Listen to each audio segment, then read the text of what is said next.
Hello and welcome to another quick tutorial from Premier EPOS. Today I'm going to discuss with you how to do some more advanced features in the Sales Layout Editor. So I'll log myself in and let's go to my Sales Layout Editor here. Okay, so that's nice and big. Right. Okay, so certain elements of it that you can have a play around with, like there's a lot of extra features you can actually have if you right click some of the buttons if you've got a mouse plugged in.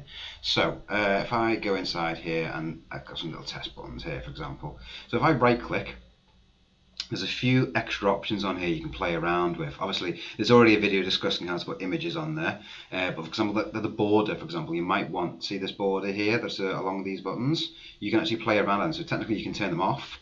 So if I go to that, turn that one off. That one now no longer has a border around it. Or I can obviously play around with that as well by enabling it. And then I can set the thickness of it. So if I put the thickness to say 6 pixels, it now makes it obviously fatter. So let me get rid of some of these so you can have a little see properly. So you can do that. You can also change the colour of it as well. So we can actually go and change the colour. So maybe we wanted to go a bit crazy and go over that as well. So you can actually play around the buttons a little bit more like that. So you can literally play around, make them all highlighted, make them a bit more interesting. And there's also a shadow as well, a button shadow. You can turn that on, so we enable that. And effectively it adds a shadow to the button, so almost like a 3D effect. So what we can do then, we can actually change the shadow color, say make it grey, and then we can actually set the distance as well. So if we set the distance, default is 4, so say for example I change this now to say 10. You now see there's a little extra bit there as well now, just to sort of make it a little bit more pop out from your sales screen. So if that's something that you'd want to have a little play with, you can do. What else do we have? So obviously you can set the actual text display there. Obviously you can also set the font as well. So if I put in there and then just typed in button, put that in there like so. So I've now got button.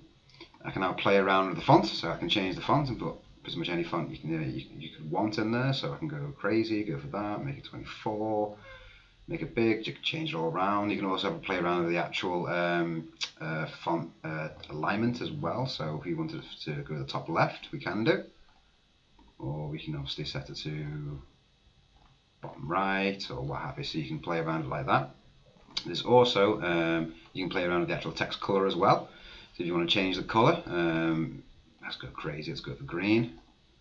We can actually change it to green. We can also change the actual shadow as well of the actual button. So if I go to text shadow, you can turn that off, as you can see, and that turns off the shadow. Or we turn it back on again, and we will change the shadow color and make that, say, I don't know, white. Cool, so then that makes it white. And you can also change the actual distance of the shadow as well. Default on that one is 2, you can make it 6, and it pushes it back as well. Obviously, play around with it. Obviously, you can, so that's not like very readable, but you know what I mean.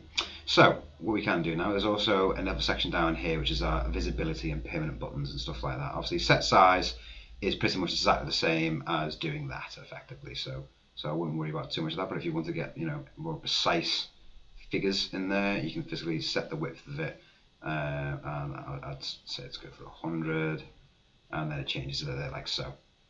So what we'll do now, we'll get rid of that one, and we'll play around with this one now. So, and let's make that a slightly different color. So there we go. Okay, so that's one of our standard button colors.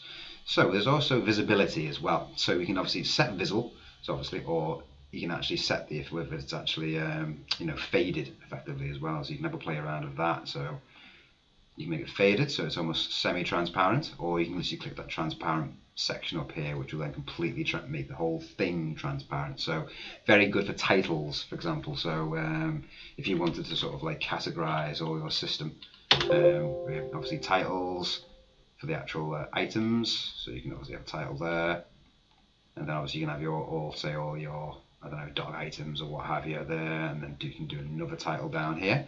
Like for example, if I did this now and say I put a load of items there, so let's actually do that to, let's do cat, and then what I can do, I can actually copy that, I can then paste it, I can then pop that there, and I can go on, call that one dog, and then if I then highlight those, copy them, paste them, and there you go. Nice little simple system there going on there. Obviously you can get rid of the borders as well, as I've already shown. So in terms of obviously the visibility, you might actually want an item obviously put onto these buttons, but you might not want it to show if that item is actually not in stock anymore. So you can actually hide the button completely if the quantity is 0, or you can also semi-hide it as well. So it's still clickable, but it's faded. So obviously it's a visual cue straight away to your staff member that, oh, we don't actually have this in stock. So you don't have to actually play around and go through all your stock editor to find out. There's also an exclude this permanent button as well. So I'll explain what permanent buttons are. So there might be a button you might want on your sales system that you want always on every single page. Now all these here that you see here, these are all permanent buttons. So these will always display on every single one of your pages.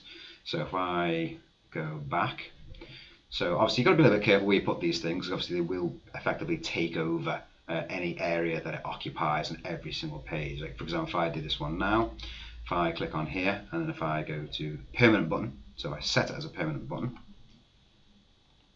go into here, it will always be there no matter what until obviously I tell it not to. But there's also, you can do certain overrides as well.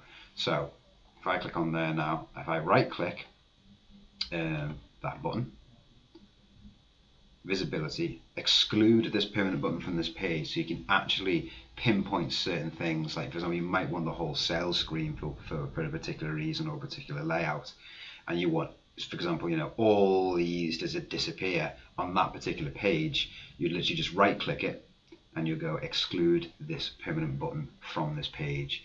But obviously you'd have to do that on every single page you want that particular button excluded from. So it might be a bit lengthy, but that's the whole point of the advanced features really. You can also set rotation as well. So if you really wanted to, you can actually set rotation. So you can just spin the button round if you'd want to. Don't know why you would, but you could. There's also obviously bring to front, center back. Obviously you can align objects as well. So speaking of align objects, there's a little function up in the template options here called snap to grid. Now you might want to every time you place a button for it to snap to a certain grid, so everyone all keeps aligned like so. So as you can see, it's snapping to each other. Now, but there might be a time when you don't want that to happen.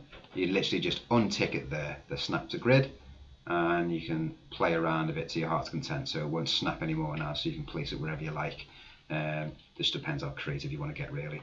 There's also a zoom factor here as well, so if you really want to get into it, you can zoom straight into the level 2 there, so if you can really get into it and get it all nice and aligned and all perfect, you can do it that way. So it just depends how sort of crafty you want to be. Okay, we'll zoom back out. Okay, and finally I just want to show you a little quick thing as well. So for example, if I deleted a load of buttons, say for example I selected those 2 buttons and I deleted them. I was like, oh no, didn't want to do that. There's a little section over here in current page called recover deleted objects. So if I click on that now, so there's my cat and dog.